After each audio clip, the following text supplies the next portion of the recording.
टिहरी लोकसभा प्रभारी मंत्री प्रसाद नैथानी के मसूरी पहुंचने पर कांग्रेस कार्यकर्ताओं ने फूल मालाओं के साथ उनका स्वागत किया। इसके बाद मंत्री प्रसाद नैथानी द्वारा शहीद स्थल पर जाकर उत्तराखंड के शहीदों को श्रद्धांजलि दी गई। कांग्रेस भवन में आयोजित कार्यकर्ताओं और पदाधिकारियों की बैठक में उन्होंने लोकसभा चुनाव को लेकर विचार विमर्श किया।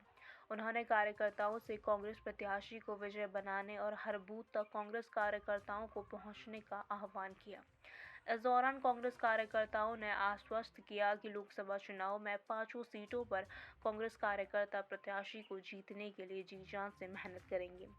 पत्रकारों से बातचीत करते हुए टिहरी लोकसभा प्रभारी मंत्री प्रसाद नैथानी ने कहा कि कांग्रेस पार्टी चुनाव के लिए पूरी तरह से तैयार है और बहुत जल्द प्रत्याशियों की सूचना भी जारी कर दी जाएगी।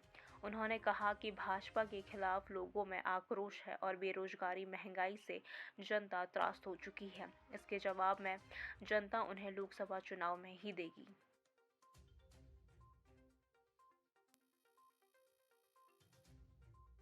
निकट भविष्य में और कांग्रेस पार्टी हमारे उत्तराखंड में नहीं बल्कि अखिल भारतीय स्तर पर लोकसभा चुनाव के लिए पूर्ण रूप से तैयारी के साथ खड़ी है। इस समय हम अपने विधानसभा जो मसूरी है यहाँ पर पार्लियामेंट चुनाव के सिलसिले में जो हमारी यहाँ पर जो कंटेस्टेंट रहे हैं गोदावरी ठाकुर जी और जो हमारे वरिष्ठ साथी हैं ज्योति सिंह कुंसोला जी और सभी साथीगण, इनके बीच में हम बैठक इस वजह से ले रहे हैं कि पार्लियामेंट के चुनाव में जो हमारे पार्लियामेंट टिहरी में जो 2500 के करीब पोलिंग बूथ हैं, उन पोलिंग बूथों को मजबूती के साथ सब लोग उन्होंने उसका गठन कर दिया है पोलिंग बूथ कमेटियों का। और जो हमारे जितने भी वरिष्ठ साथी हैं वो सब लोग जो हैं एकजुट होकर के पार्लियामेंट के चुनाव को कैंपेन करने के लिए तैयार हैं। हमारे प्रदेश स्तर पर हमारे प्रदेश अध्यक्ष करण मेहरा जी के दिशा निर्देशन में और राष्ट्रीय स्तर पर हमारे राष्ट्रीय अध्यक्ष जी के दिशा निर्देशन में यहाँ पूरा पार्लियामेंट का चुनाव बड़ी मजबूती के साथ लड़ा जाएगा। इस समय पार्लियामेंट का जो हमारा चुनाव का जो मुद्दे हैं वो मुख्य रूप से 2 हिस्सों में हैं। पहले हमारे राष्ट्रीय स्तर के मुद्दे हैं जिसमें राष्ट्रीय एकता और संविधान की रक्षा के लिए कांग्रेस पार्टी बड़ी मजबूती से चुनाव लड़ेगी। दूसरा जो स्थानीय स्तर जो हमारे राज्य स्तरीय जो मुद्दे हैं, चाहे वो अंकिता भंडारी हत्याकांड हो, चाहे महंगाई का हो, चाहे यहाँ के भू अध्यादेश कानून के तहत जो हमारी ज़मीन खुर्द-बुर्द हो रही है उसको समाप्ति के विषय पर हो, और चाहे बेरोजगारों को रोज़गार देने के सवाल पर हो, इन तमाम मुद्दों पर जो हमारा सेकेंड स्टेप का जो चुनाव का एजेंडा होगा वो हमारे राज्य स्तर का होगा और पहला स्टेप का जो एजेंडा होगा वो राष्ट्रीय स्तर का होगा। अभी तक टिहरी लोकसभा से कितने लोगों ने अपनी दावेदारी पेश की है? देखिए, टिहरी लोकसभा से तो अभी तक हमारे काफ़ी लोगों ने दावेदारी की है और हमारे बीच में एक अभी तक संख्या जो है वो 5-6 के करीब हुई है। और मुख्य रूप से तो इस समय हमारे ज्योति सिंह कुंसोला जी जिन्होंने यहाँ दावेदारी की है कि मैं पार्लियामेंट का चुनाव लड़ूंगा, ऐसे ही हमारे बीच में प्रीतम सिंह जी भी हैं, नौकरबाज जी भी हैं, हमारे और लोगों ने भी दावेदारी की है। तो 5-6 लोगों ने जो दावेदारी की है उसमें हमने रिपोर्ट अपनी भेज दी है और स्क्रीनिंग कमेटी की बैठक भी हो चुकी है और निकट भविष्य में जल्दी ही जो है वो हमारे बीच में कांग्रेस का प्रत्याशी। आपने मुख्य रूप से कुंसोला जी का नाम लिया, तो क्या मुख्य रूप से उन्हीं को मुख्य दावेदार माने? देखिए, जो एप्लीकेंट होता है वो दावेदार निश्चित होता है और चूंकि टिकट का जो फैसला है वो हाईकमान करती है, तो जो हाईकमान का फैसला होगा वो सर्वमान्य होगा। सर, लगातार कांग्रेस से पलायन हो रहा है कि लोग भाजपा का दामन उठा रहे हैं लगातार, तो क्या करें? देखिए, कांग्रेस से पलायन नहीं हो रहा है, कांग्रेस तो मजबूत हो रही है, कबाड़ा हट रहा है भाई। कांग्रेस मजबूत हो रही है, ऐसा नहीं है। कांग्रेस से कहाँ पलायन हुआ बता दीजिए। कांग्रेस से वो लोग गए हैं जो कभी कांग्रेसी थे ही नहीं, कांग्रेस में आए लाभ लेने के लिए, अब सरकार में कांग्रेस है ही नहीं सत्ता में, इसलिए वो चले गए वापस। तो ये जो आया राम गया राम है, इससे कांग्रेस की स्थिति कोई कमज़ोर नहीं हुई है। मैं बतौर एज ए पर्यवेक्षक घूम के आ चुका हूँ। मैंने टिहरी जनपद, उत्तरकाशी जनपद, कोरोला जनपद, देहरादून जनपद, ये हमारा सेकेंड राउंड है विधानसभा वाला। तो मैंने ये देखा है कि हमारा एक भी कार्यकर्ता कहीं टूट के नहीं गया और जो गए हैं वो केवल मतलब प्रस्त लोग गए हैं। इसमें हमारी कांग्रेस में कोई बाल बराबर भी आँच नहीं आई है। हमारा कार्यकर्ता आप देख सकते हैं बड़ी मजबूती के साथ जो इस समय पार्लियामेंट का चुनाव कंटेस्ट करने के लिए उत्तराखंड की 5 सीटें किस तरीके का प्रदर्शन रहेगा? हमारे 5 की 5 सीट जीत के जाएंगी। हम दावे के साथ कर रहे टीडी के हैं जो वर्तमान क्योंकि सांसद हमें शंका इस बात की लग रही है, एक कि जो ये पहले कर रहे हैं, पहले ही घोषणा कर रहे हैं कि अब की बार 400 पार। तो ये जो इनका जो अब की बार 400 पार का जो नारा है, there is something black in the bottle. कुछ न कुछ रागड़ी है, कुछ न कुछ संशय है कि ये पहले ही कैसे कह रहे हैं कि अब की बार 400 पार। तो ये जो इनका जो कहना है, इसका मतलब ये है कि मोदी जी जो हैं वो किसी भी तरीके से साम दाम दंड भेद जैसे भारतीय जनता पार्टी करती है, पैसों का बहाना, दारू मुर्गा, इनके जो जिनका इनके फ्लैक्स ही देख लो आप, इनके आजकल होर्डिंग चल रहे हैं। मैं तो ये कहना चाहता हूँ कि अरबों रुपया जो है वो होल्डिंगों पे खर्च हो चुका है। उससे बेटर तो ये होता है कि जो हमारे बेरोज़गार भाई घूम रहे हैं, जो लोग गरीब हैं, उनको वो बांटने का काम करते, उनको कुछ मदद करने की बात करते। तो इस तरीके से जो शंका है वो ये है कि जो अब की बार 400 पार का नारा लगा रहे हैं, मैं ये कह रहा हूँ कि अब की बार दो पार होंगे, केवल अब की बार 2 पार होंगे, केवल।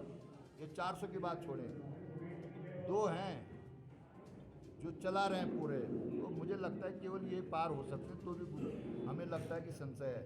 लेकिन कांग्रेस हमारी विधानसभा, ये जो हमारे उत्तराखंड के अंदर जो 5 सीटें हैं, हमारी 5 की 5 सीट के यहाँ से जाएंगी निश्चित तौर से।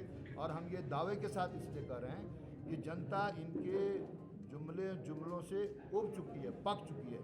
बेरोज़गार बुरी तरह से त्रस्त है, महिलाएं त्रस्त हैं। केवल अनाज का झांसा दे करके, फोकट का राशन और पेंशन दे करके ये जो बात कर रहे हैं, ये किसका पैसा है? आखिर में ये भी तो गरीब जनता का पैसा है। तो इस बात पे जनता नहीं आएगी। इस बार निश्चित तौर से ये फ़र्क आपको देखने को मिलेगा। एक लास्ट सवाल है, वर्तमान सांसद कभी अपने लोकसभा क्षेत्र में कभी सक्रिय नहीं रही, लेकिन कांग्रेस ने कभी उनके खिलाफ कोई विरोध भी नहीं किया आज तक, ऐसा क्यों? अरे भाई एक बात बताओ, विरोध हमने क्यों नहीं किया? हमारे कांग्रेस वालों ने तो बाकायदा पोस्टर तक निकाले, हमने निकाले, मैं तो खुद साक्षी हूँ। हम लोगों ने निकाले, कांग्रेस ने निकाले, लेकिन हम किसी पे व्यक्तिगत आक्षेप करना नहीं चाहते हैं। लेकिन जो वर्तमान सांसद हैं, हम उनकी इज्जत करते हैं, लेकिन जिस तरीके से उनका काम करने का तरीका है, उससे जनता बहुत यहाँ पे तो मसूरी विधानसभा सम्मेलन कितने अध्यक्ष में पार्टिसिपेट कर रहे हैं, क्या क्या इसमें चर्चाएं होंगी? देखिए, जैसा आपको सबको पता है कि लोकसभा चुनाव नज़दीक है, जिसको लेकर कांग्रेस भी अब पूरी ताकत के साथ जनता से जुड़कर और कार्यकर्ताओं से जुड़कर अपना संदेश जन जन तक पहुंचाने का काम करेगी।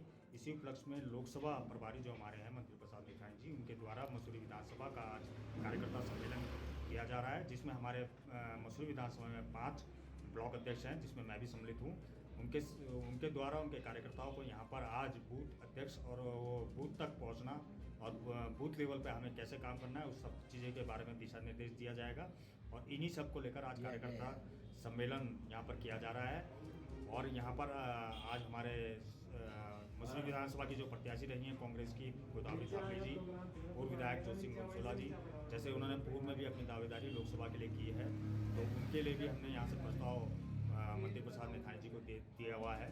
तो इन्हीं सब चीज़ों को लेकर आज यहाँ पर कार्यकर्ता सम्मेलन किया जा रहा है। और हमें पूर्ण विश्वास है कि जिस तरह से अब कांग्रेस लोकसभा चुनाव के लिए लगातार जनता के बीच जा जाकर कार्य कर रही है, कल गैरसैंण में भी कांग्रेस द्वारा वहाँ पर गैरसैंण विधानसभा में समस्त कांग्रेसियों द्वारा घेराव किया जाएगा, जिसमें हमारे सभी कांग्रेस के जन वहाँ पर पहुँच रहे हैं। मसूरी विधानसभा में जो मैं कार्यकर्ता हूं, देखिए, संख्या सिर्फ कार्यकारिणी को बुलाया गया है और कार्यकारिणी सबकी शॉर्ट है। और आप जानते हैं कि इस समय थोड़ा शादियों का समय और लोगों की व्यस्तता के कारण कार्यकर्ता कम आ पाए हैं, लेकिन जो हमारे कार्यकर्ता हैं वो अभी भी पूर्ण रूप से मेहनत और कार्य करने में जुटे हुए हैं। एक सेकंड, ये देखिए, जैसे आज हमारा यहाँ पर लोकसभा को चुनाव को लेकर जो कार्यकर्ता सम्मेलन था, वो सम्मेलन में सिर्फ ये बताया गया है कि किस तरह से हमें जनता के बीच जाकर कांग्रेस की जो हमारे जो विकास कार्य हैं, जो उन्होंने उत्तराखंड में योगदान दिया है, देश में योगदान दिया है, इन सब संदेशों को लेकर कांग्रेस जनता के बीच जाएगी। इन्हीं सब चीज़ों को लेकर आज हमारे जो प्रभारी हैं उन्होंने हमें दिशा निर्देश दिए हैं कि लोकसभा चुनाव के लिए बूथ स्तर पर कार्य करें, और बूथ को जब आप मजबूत करेंगे तभी आप कांग्रेस में चुनाव में विजयी हो पाएंगे। तो हमें आज से एक सक्रिय होकर बूथ लेवल तक काम करना है, और इसके लिए हम कटिबद्ध हैं, और कांग्रेस पार्टी को जिताने के लिए लोकसभा चुनाव में हम अपना पूर्ण तन मन धन से अपना पूर्ण सहयोग करें। मसूरी से ज्योति सिंह भूसवा जी ने दावेदारी की है। जी, मसूरी शहर कांग्रेस कमेटी ने उनका प्रस्ताव मसूरी के जो हमारे टिहरी लोकसभा के जो प्रभारी हैं उनको दे दिया है कि मसूरी वालों की जो मांग है कि इस बार लोकसभा प्रत्याशी के रूप में वो ज्योति सिंह भूसवा जी को देखना चाहते हैं। तो हमें आशा ही नहीं अपितु पूर्ण विश्वास है कि ज्योति सिंह भूसवा जी एक ऐसे साफ छवि के आदमी हैं जो पूरी लोकसभा में चर्चित भी हैं, प्रचलित भी हैं, और जनता भी उनके साथ आएगी क्योंकि वो एक बेदाग छवि वाले व्यक्ति हैं और बहुत ही विनम्र व्यक्ति हैं, जिनके साथ कांग्रेस भी संगठित होकर एकजुट होकर कार्य करेगी। और हमें आशा ही नहीं अपितु पूर्ण विश्वास है कि वो टिहरी संसदीय की जो सीट है वो कांग्रेस की झोली में लाकर डालेंगे। अरे जी, जो जिला अध्यक्ष है उसकी घोषणा नहीं हुई क्योंकि जिला अध्यक्ष को निष्कासित कर दिया गया है। जी, उसकी प्रक्रिया जारी है और कई नाम उसके लिए आ चुके हैं, और जैसे ही प्रदेश अध्यक्ष जी उस पर कोई भी हमें आदेश देंगे तो तुरंत जिला अध्यक्ष की भी यहाँ पे नियुक्ति हो जाएगी। पार्टी आपको देगी, और आपको ऐसा क्यों लगता है कि आप ही को देगी? नहीं, ऐसा नहीं है कि पार्टी में कई लोगों ने आवेदन किए हैं, और आवेदन करने की प्रक्रिया में मैंने भी जो है पार्टी पे अपना दावा पेश किया, और अब पार्टी हाईकमान को देखना है कि सभी पहलुओं पर देखते हुए वो अगर हमको अवसर देती है लोकसभा टिहरी से चुनाव लड़ने का, तो निश्चित तौर पर हम कोशिश करेंगे कि टिहरी लोकसभा के अंतर्गत जो आज तक नहीं कई विकास के कामों में बहुत अवरुद्धता आई हुई है, किसी भी लेवल पर कोई बहुत बड़े काम नहीं हो पाए हैं, सिर्फ कांग्रेस के ज़माने में जो काम हुए थे वही आज दिखाई दे रहे हैं, वरना नया कोई काम हमको नहीं दिखाई दिया। नौजवान भी बेरोज़गारी का जो है दंश झेल रहा है, महिलाएं जो हैं उनको सही रूप में न तो सम्मानित किया जाता है, न उनको जो है रोज़गार के कोई अवसर दिए जाते हैं। यही स्थिति जो है महंगाई की है। तो ये तमाम चीज़ें अगर आप देखते हैं तो इन सब के लिए किसी भी सांसद को जो जिस क्षेत्र का प्रतिनिधित्व करता है उसको सदन के अंदर भी अपनी बात रखना, अब क्षेत्र के विकास की बहबूदी की बात को प्रखर तरीक़ा से जो है रखना चाहिए, और उसका निदान भी कराना चाहिए, और सड़कों पर जाने की ज़रूरत पड़े तो सड़कों पर भी निकलना चाहिए। भाजपा सांसद के खिलाफ अभी कभी आप सड़क पर उतरे नहीं? टिहरी लोकसभा में कांग्रेस मेरे को उनकी निष्क्रियता बताती है, लेकिन आप भी तो सक्रिय नहीं रहे। सुनिए, मैं ये कह रहा हूँ उनकी निष्क्रियता तो सबके सामने है, और उनकी निष्क्रियता करते करते भी तो 3 टाइम जो है इसी क्षेत्र की जनता ने उनको जो है फिर सांसद बना दिया। परिवार से 8 मरतबा पहले सांसद रहे, फिर उससे पहले जो है 1 मरतबा जो है कमलेनुमति शाह रही हैं। सक्रिय अंदर खाने काम कर रहे हैं, काम तो आपके सामने दिख ही रहा है ना कि कितना काम कर रहे हैं, है ना। अभी है कि राष्ट्रीय स्तर पर परिवर्तन की लहर आ रही है, तो जब कुछ नहीं चलेगा तो ये भी कहाँ से चल पाएंगे। तो मतलब इस बार आप हाँ, ये अवसर अगर पार्टी मुझे देती है तो मैं दमखम के साथ जो इस चुनाव को निकाल ले जाऊँ। मसूरी से दैनिक भास्कर संवाददाता अजीत कुमार सिंह की रिपोर्ट।